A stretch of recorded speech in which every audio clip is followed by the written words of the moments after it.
রমজান মাসে কবরের আযাব বন্ধ থাকে, এটা কি সঠিক কথা? এটা বহুল প্রচলিত একটি ভুল কথা। আমাদের সমাজে ব্যাপকভাবে প্রচলিত আছে, রমজান মাসে কেউ যদি মারা যায় তাহলে তার আর কবরের আযাব হয় না। আল্লাহ তাআলা আমাদের সবাইকে কবরের আযাব থেকে হেফাজতে রাখুন। কবরের আযাব থেকে বাঁচার জন্য হাদিস সম্মত কিছু আমল আছে, যেমন সূরা মুলক রাতে তেলাওয়াত করলে কবরের ফিতনা থেকে আল্লাহ তাআলা রক্ষা করে। পুরো রাতের ভিতরে কেউ সূরা মুলক পড়ে, নিয়মিত অভ্যাস আছে, মাঝে মধ্যে ছুটতেই পারে। এই আমলটা যদি কেউ করে নিয়মিত, ইনশাআল্লাহ আল্লাহ তাআলা তাকে কবরের ফিতনা থেকে রক্ষা করবেন, হাদিসে সাব্যস্ত আছে। নাম্বার 2, নবী করিম সাল্লাল্লাহু আলাইহি ওয়াসাল্লাম শেষ বৈঠকে আত্তাহিয়াতু এবং দুরুদের পর দোয়া মাসুরা যখন পড়ি আমরা, তখন তিনি 4টা বিষয় থেকে পানা চাইতেন। এটা দোয়া মাসুরার জায়গাতে আল্লাহুম্মা ইন্নী যালামতু নাফসি পড়েন, পাশাপাশি এটা অথবা কখনো এটার বদলে এটা আপনি পড়তে পারেন।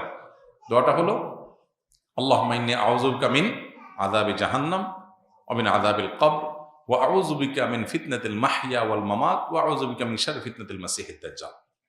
এই যে এখানে জাহান্নাম থেকে এবং কবরের আযাব থেকে পানা চাওয়া হয়েছে। অতএব শেষ বৈঠকে আল্লাহর কাছে দোয়া করেন। আর বিশেষ করে কবরের আযাব যেসব বিষয়ে হয়, যেমন চগলখুরি করে বেড়ানো, পেশাব থেকে ভালো করে পবিত্র না হওয়া, এগুলো কবরের আযাবের সুনির্দিষ্ট কারণ হাদিসে এগুলোকে চিহ্নিত করা হয়েছে।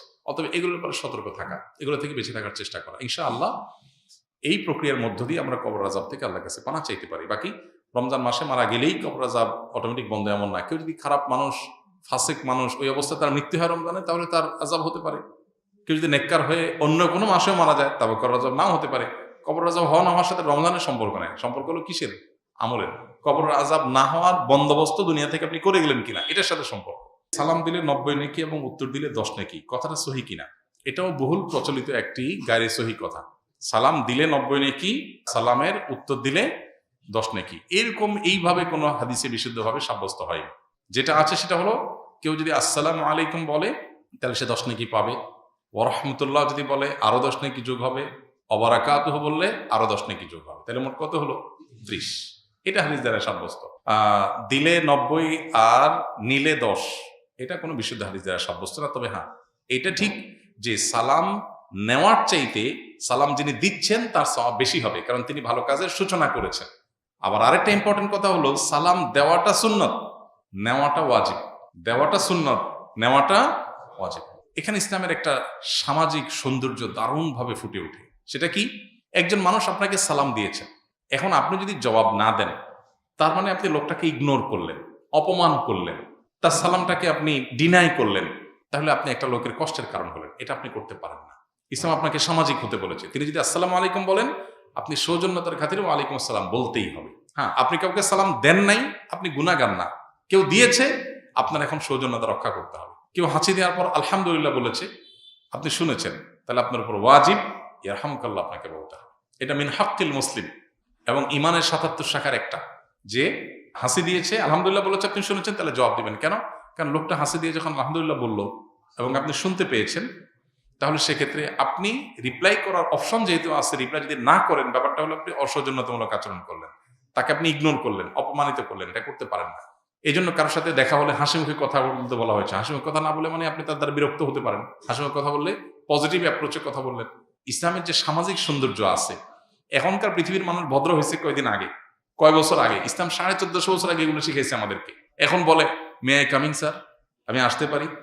আল্লাহ কোরআনে 1400-1500 বছর আগে শিখেছেন এই জিনিসটা, যে তোমরা কারোর বাসায়, কারোর কক্ষে প্রবেশ করার আগে অনুমতি নাও, অনুমতি দিলে ঢোকো, আর না হলে ফেরত যাও।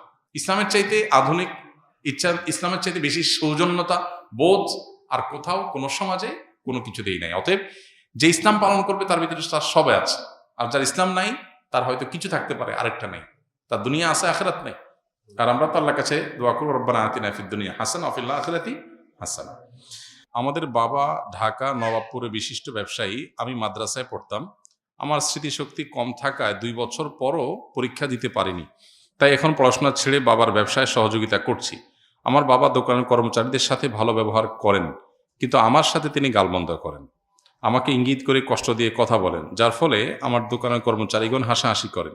এতে আমি কষ্ট পাই। এক্ষেত্রে আমার বাবার উদ্দেশ্যে কিছু বলুন। প্রথম কথা হলো যে, বাবা যদি কর্মচারীদেরকে কিছু না বলে সন্তানকে কিছু বলে, তাহলে ধরে নিতে হবে যে সন্তান আপন হওয়ার কারণে তার সংশোধনের জন্য নিজস্ব লোক হিসাবে বলে।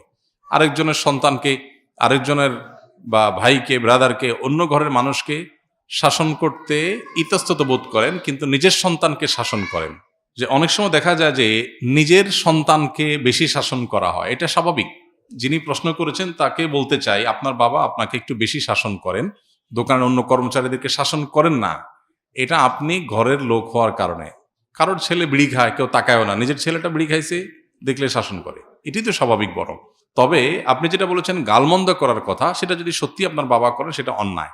অনেক বাবা আছেন যারা সন্তানদেরকে শাসনের নামে গালমন্দ করেন, মুখ খারাপ করেন, রূঢ় আচরণ করেন, এবং তারা মনে করেন তারা বাবা, তারা মা, তারা যা খুশি তা করবেন। জি না, এত সহজ না। আল্লাহ সুবহানাহু ওয়া তাআলার কাছে আমরা সবাই মুকাল্লাফ, আল্লাহর কাছে আমরা সবাই বান্দা, গোলাম। সো সন্তানের সাথেও আমার আচরণটা সুন্দর হতে হবে। আপনি সন্তানের সাথে যাচ্ছে তা আচরণ করতে পারেন না, শাসনটাও শিখতে হবে।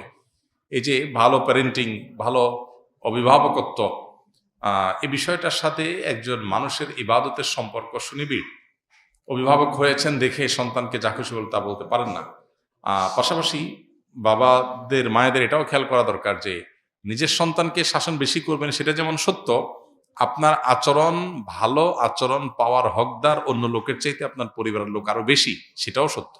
অতএব এখানে ব্যালেন্স করার একটা ব্যাপার আছে, যেটা সন্তান হিসাবে বাবার এটাকে পজিটিভলি নেওয়া যতক্ষণ পর্যন্ত শরীরে ভায়োলেশন না হয়। আবার বাবা হিসাবে শাসন করার পাশাপাশি সোহাগ, স্নেহ অন্য যে কারোর চাইতে আপনার সন্তানকে আপনার বেশি করতে হবে, কারণ সবচাইতে কাছের রক্তের সম্পর্কে আত্মীয় সে। এই জন্য বাবাদেরও সেটা খেয়াল করতে হবে, যেটা অনেক সময় আমরা করি না। উভয়কে আল্লাহকে ভয় করে চলতে হবে। আস-সুন্নাহ ফাউন্ডেশন, উম্মার স্বার্থে। আমাদের এই ভিডিওটি যদি আপনার ভালো লেগে থাকে তাহলে ভিডিওতে একটি লাইক দিতে পারেন এবং আপনার প্রিয়জনদের সাথে শেয়ার করতে পারেন, এবং এইরকম আরও ভিডিও পেতে আমাদের ইউটিউব চ্যানেলটি সাবস্ক্রাইব করে পাশে থাকা বেল আইকনটি অন করে দিন।